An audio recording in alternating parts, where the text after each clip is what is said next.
Welcome to Sleep-A-Wink. Now get comfortable, relax, and prepare to sleep-a-wink. The 12 Wild Ducks. There was once upon a time a queen who was out driving one winter after a fresh fall of snow. When she had been driving some time, her nose began to bleed and she got out of the sledge. While she was standing by the fence, looking at the red blood on the white snow, she began thinking that she had 12 sons, but no daughters. So she said to herself, "If I had a daughter as white as snow and as red as blood, I should not care what became of my sons." The words were scarcely out of her mouth when a witch came up to her. "You shall have a daughter," said she, "and she shall be as white as snow and as red as blood. Your sons shall then be mine, but you can keep them with you until the child is christened." When the time came, the queen had a daughter, and she was as white as snow and as red as blood, just as the witch had promised, and they therefore called her Snow White and Rosy Red. There was great joy in the king's palace, and the queen was happy beyond description. But when she had remembered what she had promised the witch, she ordered a silversmith to make 12 silver spoons, one for each prince. She also let him make one more, which she gave to Snow White and Rosy Red. As soon as the princess was christened, the princes were changed into 12 wild ducks which flew away, and no more was seen of them. Away they were, and away they remained. The princess grew up tall and fair, but she was often strange and sad, and no one knew what ailed her. One evening, the queen also felt very sad, for she was no doubt troubled whenever she thought of her sons. So she said to Snow White and Rosy Red, "Why are you so sad, my daughter? If there is anything you want, you shall have it." "Oh, I think it is so lonely here," said the princess. "Everyone has brothers and sisters, but I am all alone and have none. It is that which makes me so sad." "You have had some brothers, my daughter," said the queen. "I had 12 sons, who were your brothers, but I gave them all away to get you," she said, and then she told her the whole story. When the princess heard this, she had no peace. She must and would set out to find her brothers.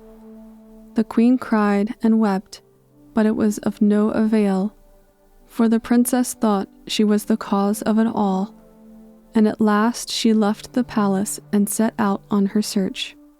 She walked and walked so far out in the wide world that no one would believe such a frail maiden could walk so far. One day, when she had been walking a long, long while in a great big forest, she became tired and sat down on a tussock, and there she fell asleep. She dreamed she went further into the forest and came to a small log hut, and there she found her brothers. Just then she awoke, and straight in front of her she saw a path in the greensward leading further into the forest. She followed this, and after a long while she came to just such a little log hut as she had dreamed about. When she got inside, she found no one there, but there were 12 beds, and 12 stools, and 12 spoons, and 12 of everything that was in the place. When she saw this, she became so glad.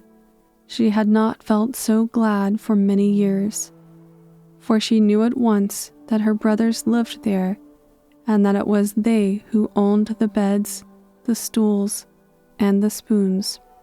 She began to make the fire and the beds, and to sweep out the room and cook the food, and to tidy everything as best she could. After she had done the cooking, she had some food herself, but she forgot to take her spoon from the table. She then crept under the youngest brother's bed and lay down there. No sooner had she done this than she heard a whizzing sound in the air, and all the 12 wild ducks came flying in. But as soon as they had passed the threshold, they at once became princes again. "How nice and warm it is here," they said. "Heaven bless the one who has made our fire and cooked such good food for us." And so they each took their silver spoon and sat down to eat. But when each had taken his own, there was still one left lying on the table, and it was so like the others that they could not tell the difference. They then looked at one another in great wonder. "It is our sister's spoon," they said, "and if the spoon is here, she cannot be far away herself. If it is our sister's spoon, and we find her here, she ought to be killed, for she is the cause of all our sufferings," said the eldest of the princes. And this the sister heard as she lay under the bed. "No," said the youngest, "it would be a shame to kill her for it. She cannot be blamed that we suffer. If anyone is the cause of it, it is our own mother." Then they began to search for her high and low, and at last they searched under all the beds, and when they came to that of the youngest prince, they found her and dragged her out. The eldest prince again said she ought to be killed, but she cried and prayed so pitifully for herself. "Oh, pray do not kill me," she said. "I have been wandering about for many years searching for you. If I could save you, I would willingly give my life. If you'll set us free, you shall live. For if you will, you can," said they. "Only tell me how it can be done, and I'll do it, whatever it may be," said the princess. "You must gather cotton grass," said the princes, "and this you must card and spin and weave. When you have done that, you must cut out and make 12 caps, 12 shirts, and 12 handkerchiefs with the cloth, one for each of us. And while you do that, you must neither speak, nor laugh, nor weep. If you can do all that, we are saved. But where shall I get the cotton grass for so many handkerchiefs and caps and shirts?" said their sister. "That we will show you," said the princes. And so they took her with them to a great big moor, which was covered with cotton grass waving in the wind and glistening in the sun, so that it shone like snow a long way off. The princess had never seen so much before. She set to work at once to pluck and gather the best as fast as she could, and in the evening, when she came home, she began carding and spinning yarn from the down of the cotton grass. Thus all went well for a long time. She gathered the grass and carded it, and in the meantime she looked after the house for her brothers. She cooked their food and made their beds for them. In the evening they came flying home as wild ducks, and at night they were princes. But in the morning they flew away again, and were wild ducks the whole of the day. But then it happened, while she was on the moor gathering cotton grass one day, and if I don't make a mistake, it was the last time she had to go there, that a young king who governed that country was out shooting and came riding across the moor. When he saw her, he stopped and wondered who the beautiful maiden could be who was wandering about gathering cotton grass. He asked her, but got no answer, and he then asked her again, and wondered still more who she could be. He took such a fancy to her that he wanted to take her home with him to the palace and marry her. He told his servants to take her and place her next to him on his horse. The princess wrung her hands and made signs to them, pointing to the bags in which she had all her work, and when the king understood that she wanted these with her, he told his servants to take the bags with them. When the princess saw this, she became contented, for the king was both good and handsome, and he was as kind and gentle to her as a child to a doll. When they came home to the palace, and the old queen, who was the king's stepmother, saw Snow White and Rosy Red, she became so angry and jealous because she was so beautiful that she said to the king, "Can't you see that this woman whom you have taken with you and want to marry is a witch? She neither speaks, nor laughs, nor weeps." The king did not listen to what she said, but married Snow White and Rosy Red, and they lived in great joy and splendor. But for all that, she did not forget she had to make the shirts and caps for her brothers. Before the year was over, the young queen had a little prince, and this made old queen still more angry and jealous. In the night, she stole into the room where the queen slept, took the child and threw it into the snake pit. Then she cut the young queen's finger and smeared the blood on her mouth and went to the king. "Come and see," she said, "whom you have taken for your queen. She has eaten her own child." The king then became so distressed that he nearly wept and said, "I suppose it must be true, since I have seen it with my own eyes, but surely she will not do it again. This time I will spare her life." Before the next year was out, she had another son, and the same thing happened again. The king's stepmother became still more jealous and angry. She stole into the queen's bedroom while she slept, took her child, and threw it into the snake pit, cut the queen's finger, smeared the blood round her mouth, and then told the king that she had eaten this child also.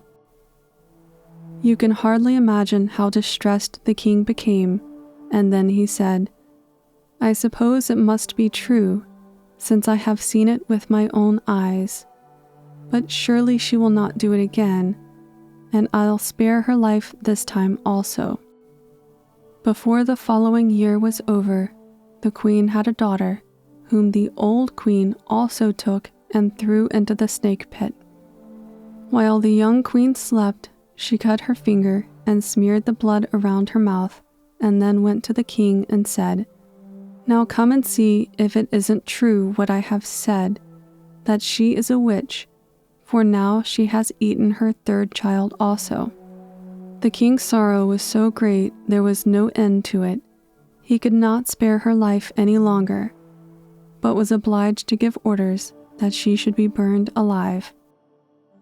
When the pile was lighted, and she was about to be placed on it, she made signs to the people to take 12 boards and place them round the pile. On these she laid all the handkerchiefs and caps and shirts for her brothers. But the left sleeve was wanting in the youngest brother's shirt, for she had not been able to get it ready.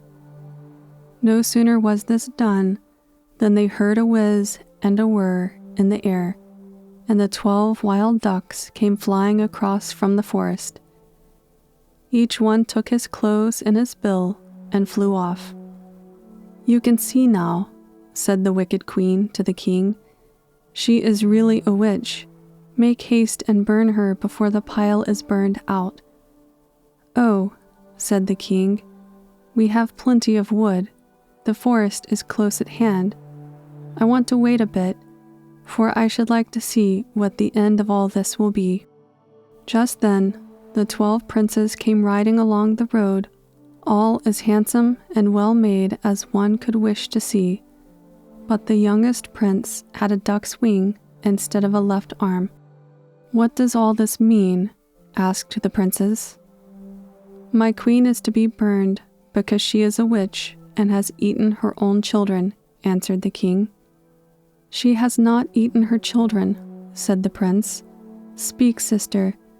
Now that you have saved us, save yourself." Then Snow White and Rosy Red spoke and told them how all had happened, that every time a child was born, the old queen, the queen's stepmother, had stolen into her room in the night, taken the child from her and cut her finger and smeared the blood around her mouth. The princes then took the king and led him to the snake pit. There lay the 3 children playing with snakes and toads, and finer children you could not see anywhere. The king took them with him and carried them to his stepmother and asked her what punishment she thought ought to be given to any one who could be wicked enough to betray an innocent queen and 3 innocent children. He ought to be tied between 12 wild horses and torn to pieces, said the old queen. You have pronounced your old doom, and now you will have to submit to it, said the king. And so the wicked old queen was tied between 12 wild horses and torn to pieces. But Snow White and Rosy Red took the king and her children and the 12 princes to her parents and told them all that had happened. There was now great joy and gladness over the whole kingdom, because the princess was saved and because she had also set free her 12 brothers. The ram and the pig who went into the woods to live by themselves. There was once upon a time a ram who was being fattened up for killing. He had therefore plenty to eat, and he soon became round and fat with all the good things he got. One day the dairymaid came and gave him some more food. You must eat, ram, she said. You'll not be long here now, for tomorrow we are going to kill you. There's an old saying that no one should sneer at old women's advice, and that advice and physic can be had for everything except death, thought the ram to himself. But perhaps I might manage to escape it this time. And so he went on eating till he was full, and when he was quite satisfied, he ran his horns against the door, burst it open, and set off to the neighboring farm. There he made straight for the pigsty to look for a pig with whom he had struck up an acquaintance on the common, since when they had always been good friends and got on well together. Good day, and thanks for your kindness last time we met, said the ram to the pig. Good day, and thanks to you, said the pig. Do you know why they make you so comfortable, and why they feed you and look after you so well? Said the ram. No, said the pig. There are many mouths to feed on this farm, you must know, said the ram. They are going to kill you and eat you. Are they? Said the pig. Well, much good may it do them. If you are of the same mind as I, we will go into the woods and build a house and live by ourselves. There is nothing like having a home of your own, you know, said the ram. Yes, the pig was quite willing. It's nice to be in fine company, said he, and off they started. When they had got a bit on the way, they met a goose. Good day, my good people, and thanks for your kindness last time we met, said the goose. Where are you off to? Good day, and thanks to you, said the ram. We had it altogether too comfortable at our place, so we are off to the woods to live by ourselves. In your own house, you are your own master, you know, said he. Well, I'm very comfortable where I am, said the goose. Why shouldn't I join you? Good company makes the day shorter, said she. But neither hut nor house can be built by gabbling and quacking, said the pig. What do you think you can do? Good counsel and skill may do as much as a giant's will, said the goose. I can pluck moss and stuff it into the crevices, so that the house will be warm and comfortable. Well, she might come with them, thought the pig, for he liked the place to be warm and cozy. When they had gone a bit on the way, the goose was not getting along very fast. They met a hare, who came scampering out of the wood. "Good day, my good people, and thanks for your kindness the last time we met," said the hare. "How far are you going today?" said he. "Good day, and thanks to you," said the ram. "We had it altogether too comfortable at our place, so we are off to the woods to build a house and live by ourselves. When you have tried both east and west, you'll find that a home of your own is after all the best," said he. "Well, I have, of course, a home in every bush," said the hare. "But I have often said to myself in the winter that if I lived till the summer, I would build a house. So I have a good mind to go with you and build one after all," said he. "Well, if the worst comes to the worst, we might take you with us to frighten the dogs away," said the pig, "for you couldn't help us to build the house, I should say." "There is always something for willing hands to do in this world," said the hare. "I have teeth to gnaw pegs with, and I have paws to knock them into the walls, so I'll do very well for a carpenter. For good tools make good work, as the man said when he skinned his mare with an auger," said the hare. Well, he might come with them and help to build the house. There could be no harm in that. When they had got a bit further on the way, they met a cock. "Good day, my good people, and thanks for your kindness last time we met," said the cock. "Where are you all going today?" he said. "Good day, and thanks to you," said the ram. "We had it altogether too comfortable at our place, so we are off to the woods to build a house and live by ourselves. For unless at home you bake, you'll lose both fuel and cake," said he. "Well, I am comfortable enough where I am," said the cock, "but it's better to have your own roost than to sit on a stranger's perch and crow. And that cock is best off who has a home of his own," said he. "If I could join such fine company as yours, I too would like to go to the woods and build a house." "Well, flapping and crowing is all very well for noise, but it won't cut joists," said the pig. "You can't help us to build a house," he said. "It is not well to live in a house where there is neither dog nor cock," said the cock. "I am early to rise and early to crow." "Yes, early to rise makes one wealthy and wise, so let him come with us," said the pig. He was always the heaviest sleeper. "Sleep is a big thief and steals half one's life," he said. So they all set off to the woods and built the house. The pig felled the trees, and the ram dragged them home. The hare was the carpenter, and gnawed pegs and hammered them into walls and roof. The goose plucked moss and stuffed it into the crevices between the logs.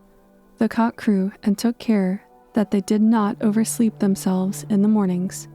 And when the house was ready and the roof covered with birch bark and thatched with turf, they could at least live by themselves, and they were all both happy and contented. It's pleasant to travel both east and west, but home is, after all, the best, said the ram.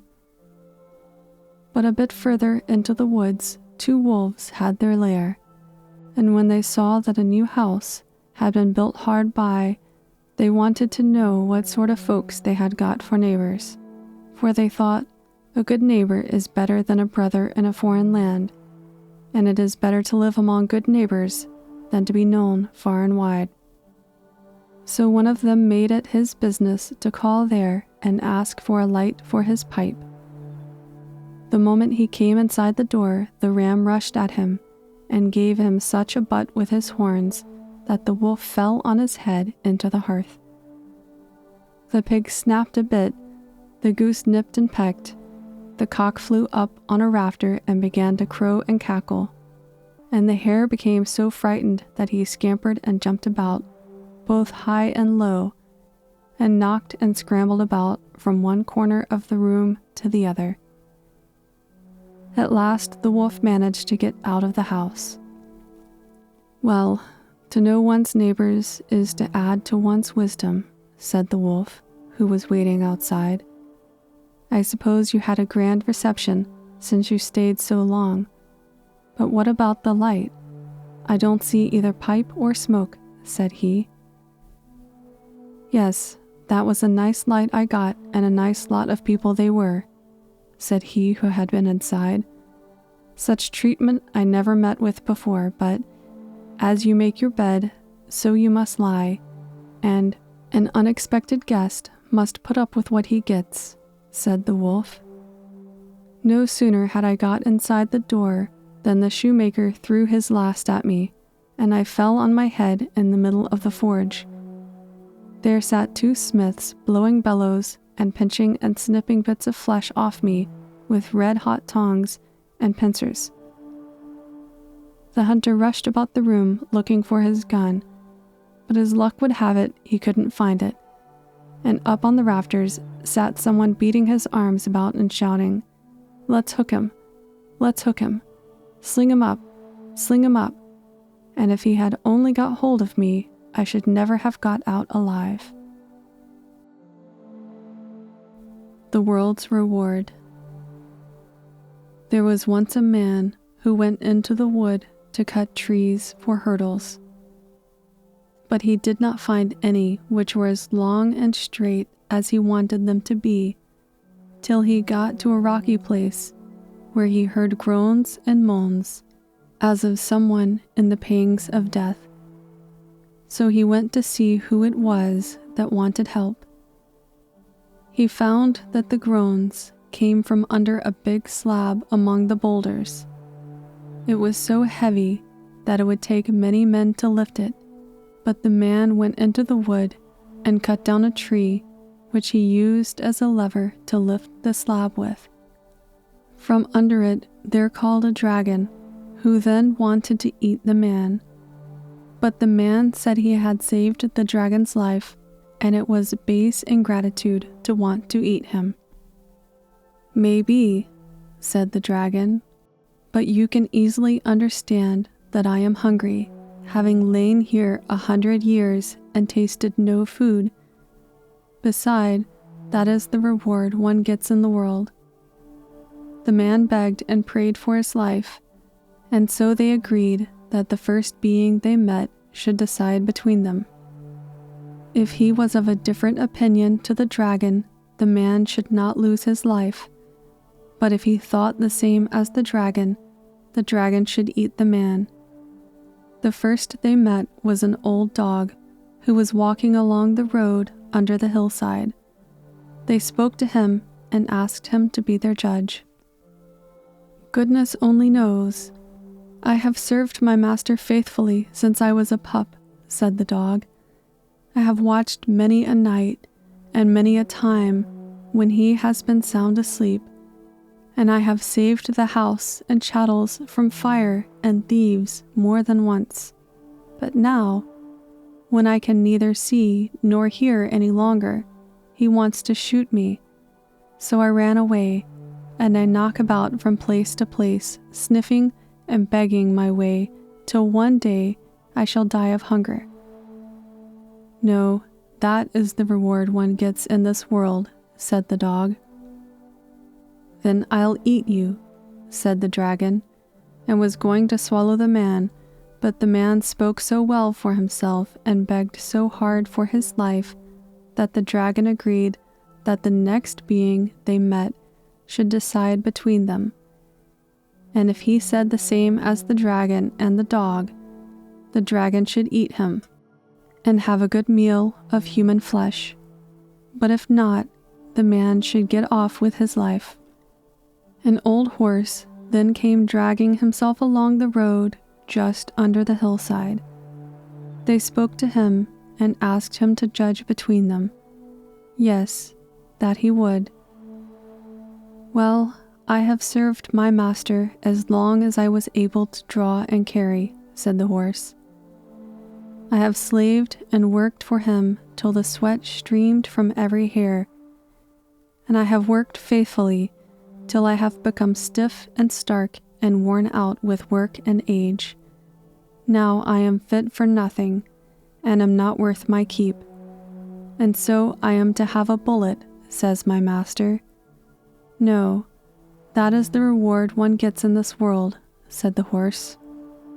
Then I'll eat you, said the dragon, and opened its jaws wide to swallow the man. He again begged and prayed hard for his life, but the dragon said he wanted a mouthful of human flesh and was so hungry that he could not wait any longer. Look, there is someone coming, just as if he were sent to be our judge, said the man, as Reynard came slinking toward them between the boulders. Good things come in threes, said the man. Let us ask him also, and if he judges like the others, you shall eat me on the spot. Very well, said the dragon. He had also heard that all good things come in threes, and so he would agree to that.